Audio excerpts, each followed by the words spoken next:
Hello दोस्तों, नमस्कार। दोस्तों, आपको पॉलिटिकल विंग्स में स्वागत करता हूं।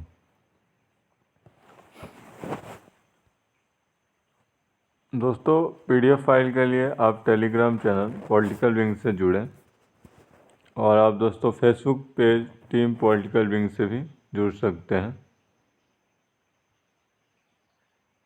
दोस्तों, पॉलिटिकल विंग्स यूट्यूब चैनल को सब्सक्राइब कर लीजिए और वीडियो को लाइक करें, शेयर करें एवं कमेंट करें। दोस्तों,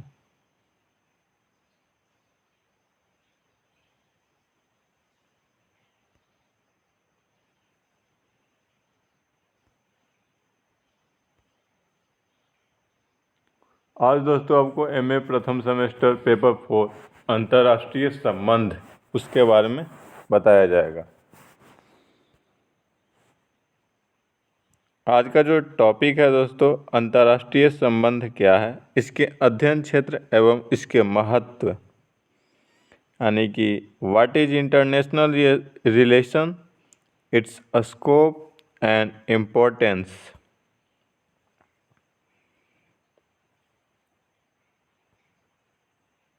मैं हूं दोस्तों गौरव कुमार, आपको ये बताऊंगा।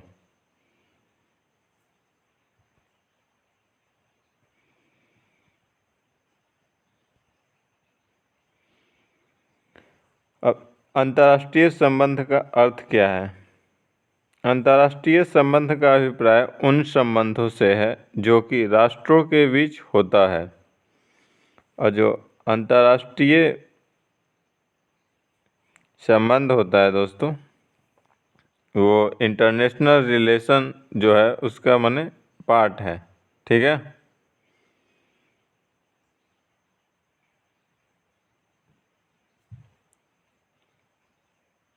अंतर्राष्ट्रीय संबंध का सर्वप्रथम प्रयोग किसने किया?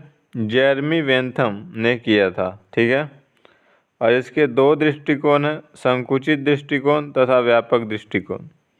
संकुचित दृष्टिकोण बस एक स्पेसिफिक माने एक छोटा एरिया में ही कार्य करता है, और व्यापक दृष्टिकोण ये ज़्यादा एरिया को कवर करता है और वो उन सब चीज़ों का अध्ययन करना चाहता है जिससे माने अंतर्राष्ट्रीय संबंध प्रभावित होते हैं।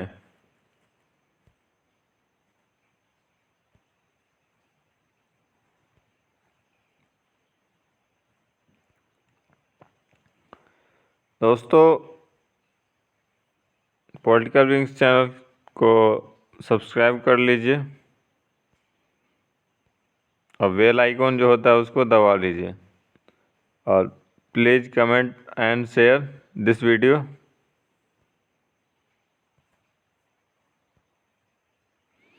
अंतर्राष्ट्रीय संबंध का अध्ययन क्षेत्र क्या है दोस्तों? Study area of international relation, इसका क्या है? वर्तमान में इसके अंतर्गत दोस्तों अंतर्राष्ट्रीय राजनीति, अंतर्राष्ट्रीय संगठन, अंतर्राष्ट्रीय कानून, कूटनीतिक इतिहास, क्षेत्रीय अध्ययन, व्यवहारिक अध्ययन तथा मनोवैज्ञानिक अध्ययन कहते हैं। मैं आपको इसके बारे में एक एक करके बताता हूँ। अंतर्राष्ट्रीय राजनीति यानी कि इंटरनेशनल जो पॉलिटिक्स होता है वो कैसे होता है, और दोस्तों अंतर्राष्ट्रीय संबंध का एक ये पार्ट है इंटरनेशनल पॉलिटिक्स। ये नहीं कि इंटरनेशनल पॉलिटिक्स अंतर्राष्ट्रीय संबंध है, ऐसा नहीं बोल सकते। ठीक है। तो ये छोटा पार्ट है, माने एक छोटा सा दायरा है अंतर्राष्ट्रीय संबंध का। दोनों को एक साथ मिला देना ये अनुचित होगा।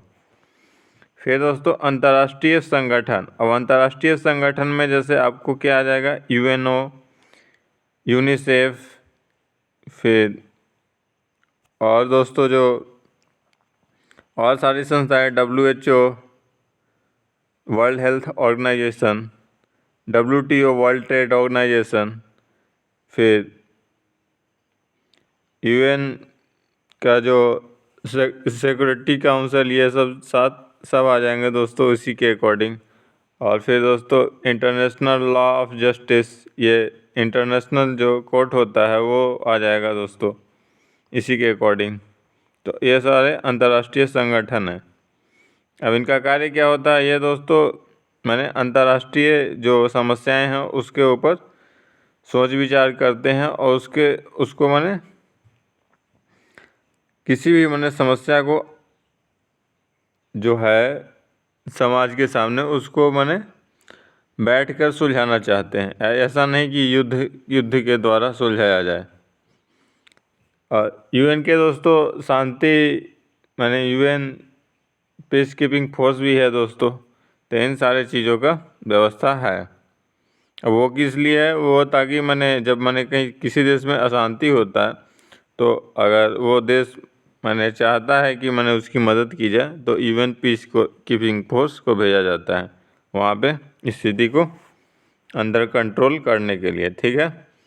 फिर अंतर्राष्ट्रीय कानून। अब अंतर्राष्ट्रीय कानून में क्या होता है, जैसे दोस्तों जितनी भी संधियाँ होती है देशों के बीच, और चाहे क्षेत्रीय हो या दो देशों के बीच हो या तीन देशों के बीच हो, इन सारे चीज़ों का ये फिर अंतर्राष्ट्रीय कानून के अकॉर्डिंग आने लगता है और माने उसी का पार्ट है, वो निर्माण करते रहता है। और जो मैंने समझौता हुआ है उसको मैंने लागू करना और क्या क्या मैंने उसमें क्लू जोड़ा गया है, इन सारे चीज़ों को अंतर्राष्ट्रीय कानून के अंतर्गत अध्ययन करते हैं। फिर यूएन में किस प्रकार से माने कार्य होता है और माने क्या क्या तरीके हैं, इन सारे चीज़ों का आप देखोगे, उसमें अध्ययन करोगे। ठीक है। फिर कूटनीतिक इतिहास। अब इसमें क्या होता है दोस्तों, माने किसी देश का जो माने पिछला जो इतिहास रहा है कूटनीति के क्षेत्र में, उन सारे चीज़ों का अध्ययन किया जाता है। अब इस अध्ययन करने का उद्देश्य क्या होता है, अध्ययन करने का उद्देश्य ये होता है ताकि माने जब माने कोई भी देश उससे रिलेशन बढ़ा रहा है तो उसके कूटनीति को समझना काफ़ी ज़्यादा ज़रूरी है, ताकि दोनों देश जो होते हैं वो अपना माने हित ही चाहते हैं, तो एक दूसरे को समझना काफ़ी ज़्यादा ज़रूरी है। इसलिए कूटनीतिक इतिहास का अध्ययन करते हैं, माने वो किस प्रकार से रिएक्ट करता है, इन सारी चीज़ों का आप अध्ययन कर रहोगे। फिर क्षेत्रीय अध्ययन। क्षेत्रीय अध्ययन में दोस्तों जैसे सार्क है, ये सब क्षेत्रीय संगठन का अध्ययन किया जाता है, यानी कि जो छात्र सार्क है, फिर बिम्स्टेक है दोस्तों, इन सारे चीज़ों का क्षेत्रीय अध्ययन के अकॉर्डिंग आता है। अब इसमें मैंने जो क्षेत्रीय समस्याएं हैं उन सारे चीज़ों को इसमें इंक्लूड किया जाता है। उस पर मैंने जो भी मैंने क्षेत्रीय जो देश हुए वो दोस्तों मैंने उस पर बात करते हैं इंटरेस्ट के अकॉर्डिंग, और फिर ये इस बात को अंतर्राष्ट्रीय मंच पे ये रखते हैं, और जो भी मैंने देश हैं उसके मैंने संगठन में वो सारे उस मैंने मुद्दे पे उन सारे का एक मत होता है। ठीक है। तो ये हो गया क्षेत्रीय अध्ययन के अकॉर्डिंग। अब व्यवहारिक अध्ययन दोस्तों, अब जिससे मैंने हम जो भी, क्योंकि इसमें दोस्तों आप कोई जैसे लीडर हुआ था, लीडर हुआ तो उसका मैंने अगर उसका मैंने दूसरा नया लीडर आएगा तो वो पहले वाले लीडर की तरह उसका व्यवहार नहीं होगा, क्योंकि प्रत्येक मनुष्य का जो व्यवहार होता है वो डिफरेंट होता है। तो यहाँ पे उस मनुष्य के अकॉर्डिंग हमको मैंने कार्य करना है कि वो किस प्रकार से रिएक्ट करता है, मैंने उसकी व्यवहारिकता क्या है, इस सारी चीज़ों का अध्ययन किया जाता है इसमें व्यवहारिक अध्ययन के अंतर्गत। अब मनोवैज्ञानिक अध्ययन में क्या होता है, जब मैंने यार ये समझिए कि मैंने कुछ ऐसा कंडीशन आ गया जिसमें मैंने उस जो लीडर है उस पर दबाव है इंटरनेशनल कम्युनिटी का या अन्य इंटरनल मैटर, तो उस सिचुएशन में वो किस प्रकार से रिएक्ट करेगा, ये इन चीज़ों को अध्ययन करना मनोवैज्ञानिक अध्ययन के अकॉर्डिंग आएगा। ठीक है दोस्तों। पहले क्या होता था, शुरू में जब अंतर्राष्ट्रीय संबंध का अध्ययन मैंने स्टार्ट हुआ था दोस्तों, तो उसमें क्या किया जाता था, पहले मैंने कूटनीतिक इतिहास का अध्ययन किया जाता था और क्षेत्रीय एवं स्थानीय समस्याओं के ज्ञान प्राप्त करने तक सीमित था। यानी कि मैंने किसी क्षेत्र का क्या समस्या है और किसी मैंने स्थान विशेष के, यानी कि अगर हम किसी एक खास देश के बारे में जानना चाहते तो उसके मैंने उस वक्त हम लोग क्या करते थे, शुरू में कूटनीतिक इतिहास देखते थे। और फिर उसके अकॉर्डिंग अपना कार्य करते थे। फिर दोस्तों अंतर्राष्ट्रीय संबंधों के अंतर्गत विभिन्न देशों के बीच राजनीतिक संबंधों का अध्ययन किया जाता था तथा समसामयिक वैदेशिक संबंधों का अध्ययन केवल निष्कर्ष पर पहुंचने के दृष्टिकोण से किया जाता था। अब दोस्तों मैंने किस प्रकार से मैंने उसका रिलेशन रहा है उसके बारे में अध्ययन किया जाता था और उस समय की जो मैंने समस्याएं हैं उसके अकॉर्डिंग ये निष्कर्ष पर पहुंचना चाहता था। मैंने जो अध्ययन करता है कि मैंने उसका दृष्टिकोण क्या है। अब जो मैंने वो रिलेशन बढ़ा रहा है किसी भी देश के साथ या संधि या समझौता कर रहा है तो मैंने उसके पीछे का उद्देश्य क्या है, क्या उसका हित दोनों का हित में निहित है यानी कि या बस खाली अपने बारे में सोच रहा है। तो इन चीज़ों को वो अध्ययन करता है।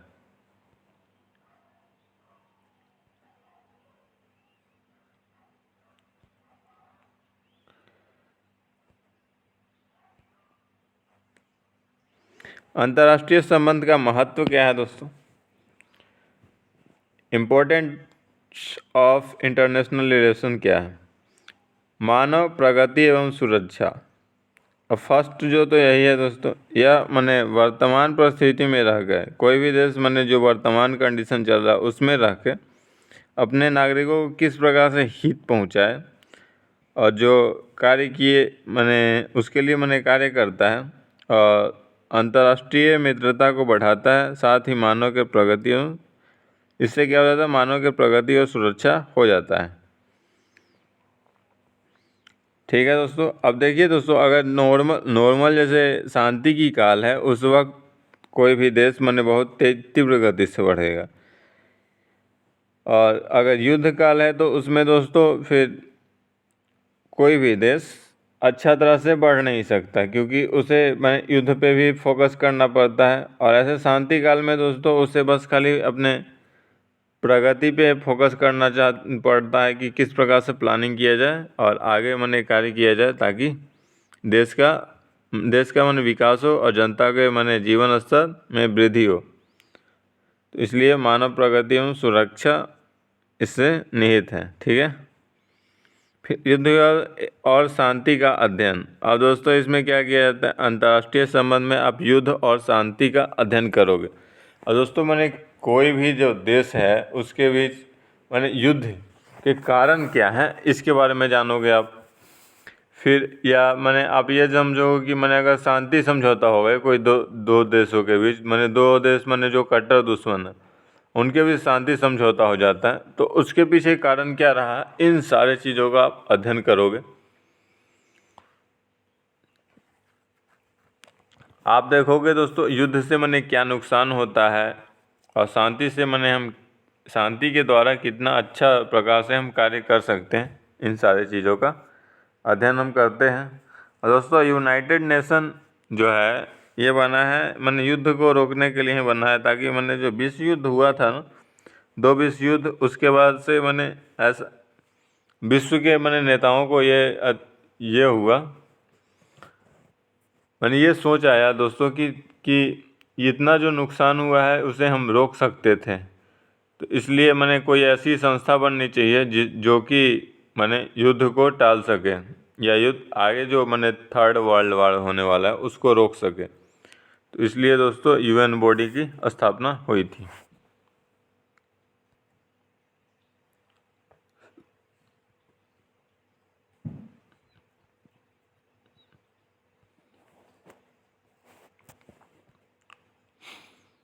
फिर दोस्तों विश्व बंधुत्व की भावना। अब दोस्तों अंतर्राष्ट्रीय संबंध से क्या होगा, अगर मैंने कोई भी देश के राष्ट्राध्यक्ष किसी दूसरे देश में जाते हैं तो वहाँ के कल्चर को समझेंगे।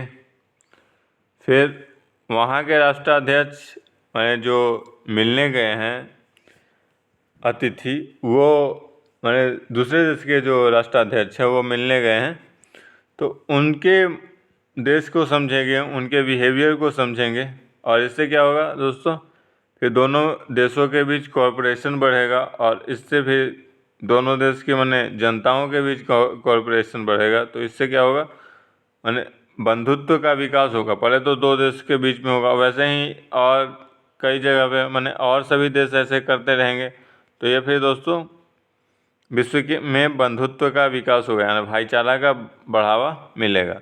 और इसका मैंने हम लोग अगर भारतीय संस्कृति को आप देखोगे तो हम लोग क्या कहते हैं, वसुधैव कुटुंबकम, यानी कि जो मैंने पूरा विश्व है वो एक कुटुंब है, एक परिवार है।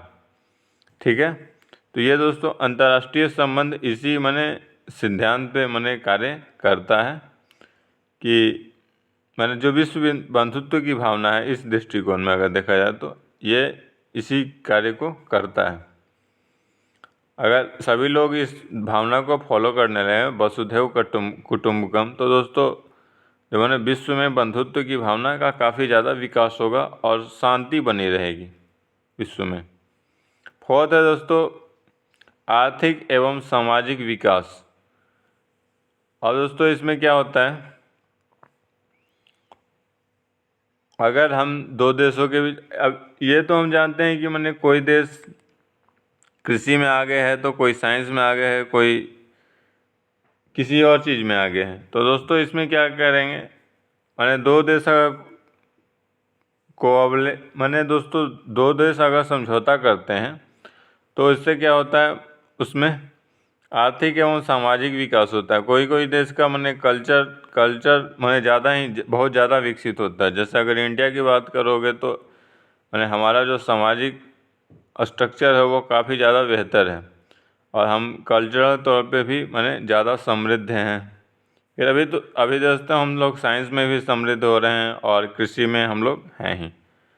ठीक है, तो इस प्रकार से मैंने कोई भी देश, अब सारी समस्याओं को हम खुद से हल नहीं कर सकते और अभी विश्व में बहुत तेज़ी से विकास हो रहा है, तो बिना किसी दूसरे देश के सहयोग के हम उस विकास को ऐसा नहीं कि अचीव कर सकते हैं। यानी कि दो विश्व में मैंने समझौता और सहयोग काफ़ी ज़्यादा ज़रूरी है दोनों देश के लिए या दोस्तों और सभी देशों के लिए भी। तो आर्थिक एवं सामाजिक विकास होता है अगर हम समझौता करते हैं किसी देश के साथ। तो फिर राष्ट्रीय हितों की सुरक्षा फिफ्थ है दोस्तों। अब हम दोस्तों राष्ट्रीय हितों की सुरक्षा में मतलब क्या है, जैसे दोस्तों आपको उदाहरण देता हूँ, जब इंदिरा गांधी जब पीएम थी दोस्तों, तो जब भारत पाक युद्ध चल रहा था दोस्तों, तो उस वक्त अमेरिका आ गया था मैंने भारत को धमकाने कि आप मैंने पाकिस्तान पे हमला मत करो। तो दोस्तों भारत ने फिर तुरंत ही समझौता किया उधर रसिया से, और रसिया दोस्तों फिर आ गया था भारत की सुरक्षा में अपनी मैंने पनडुब्बी लेके। फिर दोस्तों उससे क्या हुआ, फिर जो अमेरिका है वो पीछे हट गया था। तो इस दोस्तों यहाँ पे क्या होता है, मैंने राष्ट्रीय हित अपनी जो सुरक्षा है और अपनी संप्रभुता की रक्षा करने के लिए हमें दूसरे देश के साथ सैनिक तौर पे भी समझौता करना पड़ता है और अन्य प्रकार के समझौते होते हैं। तो उस वक्त दोस्तों हम लोग मैंने रसिया के साथ मैंने समझौता किए थे, तो इसलिए वो हमारे हित मैंने हमारी रक्षा के लिए खुद वो रसिया मैंने आया था। तो ये दोस्तों मैंने अगर हम यहाँ पे इंटरनेशनल रिलेशन की बात करें तो इसी का परिणाम है कि मैंने हम किसी दूसरे देश के साथ समझौता कर रहे हैं। इन सारे चीज़ों का अध्ययन हम इसी के अकॉर्डिंग करेंगे।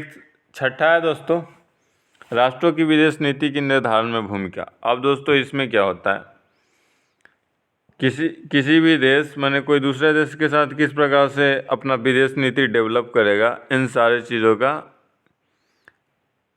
निर्धारण इसी में किया जाता है। अब युद्ध के बारे में अगर हम जानेंगे, उसके मैंने किसी देश का कूटनीतिक इतिहास के बारे में जानेंगे, तो इससे हमको मैंने अगर हमारी आवश्यकता की कोई चीज़ उसके पास है तो किस प्रकार से हम अप्रोच रखेंगे ताकि हमारे पक्ष में मैंने आ जाए और जो मैंने हम चाहते हैं उससे मैंने जो दूसरा देश है उससे जो चाहते हैं वो हमको प्राप्त हो जाए। तो ये दोस्तों विदेश नीति के निर्धारण में भूमिका होती है।